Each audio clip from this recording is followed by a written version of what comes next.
Sa i përket toka bujqësore, Komuna e Prishtinës punon në bazë të ligjeve në fuqi, pra plani i zhvillimit komunal të Prishtinës parashes zgjerimin e qytetit edhe në tokat bujqësore, mirë po pas disa konsultimeve që kemi me Ministrinë e Bujqësisë, nuk kemi marrë pëlqim pra në zbatimin e këtij plani, sepse Ministria kërkon që zhvillimi i qytetit të mos shkon në toka bujqësore, pra të shkon në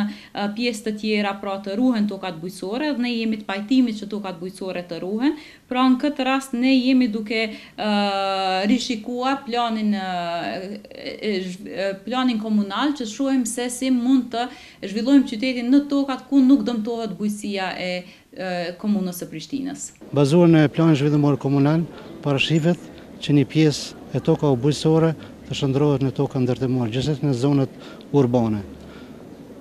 Duke pas parasysh se Ministria e Bujqësisë ka qenë aktive gjatë përgatitjes hartimit të draft planit zhvillimor komunal, kemi rekomanduar që të zbatohen ligjet e fuqi që rregullojnë këtë fushë. Komuna e Prishtinës ka dorëzuar një kërkesë në Ministrinë e Bujqësisë parapam me ligjin për tokën bujqësore që ta merrni pëlqim për shtrihjen e zonave urbane në tokat bujqësore dhe në bazë të këtij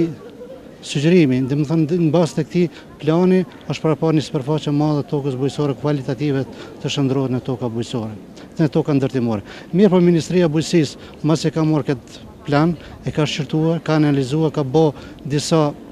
krahasime duke bazuar në klasifikimin pedologjik tokave, duke bazuar në klasifikimin përshtatshmërisë së tokës në Kosovë, është vërejtur se disa zona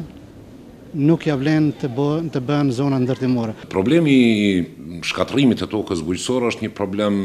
alarmant, është një problem shqetësues në mbar Republikën e Kosovës dhe është fenomen që është vërejt pothuajse në gjitha komunat, madje është shumë shqetësuese në raport me Komunën e Prishtinës fenomeni i tjetërsimit të egër të tokës në komunat të cilat kanë qenë në komosacion edhe në sistem të ujitjes. Kjo nuk është për t'u falur, sepse kjo është një dukuri që do të na kushtoj shumë ne dhe gjeneratave që vinë pas nesh, dhe unë mendoj se një herë për gjithmonë fenomeni i tjetërsimit të tokës bujqësore në formë barbare, në formë të egër, duhet të sankcionohet me ligj.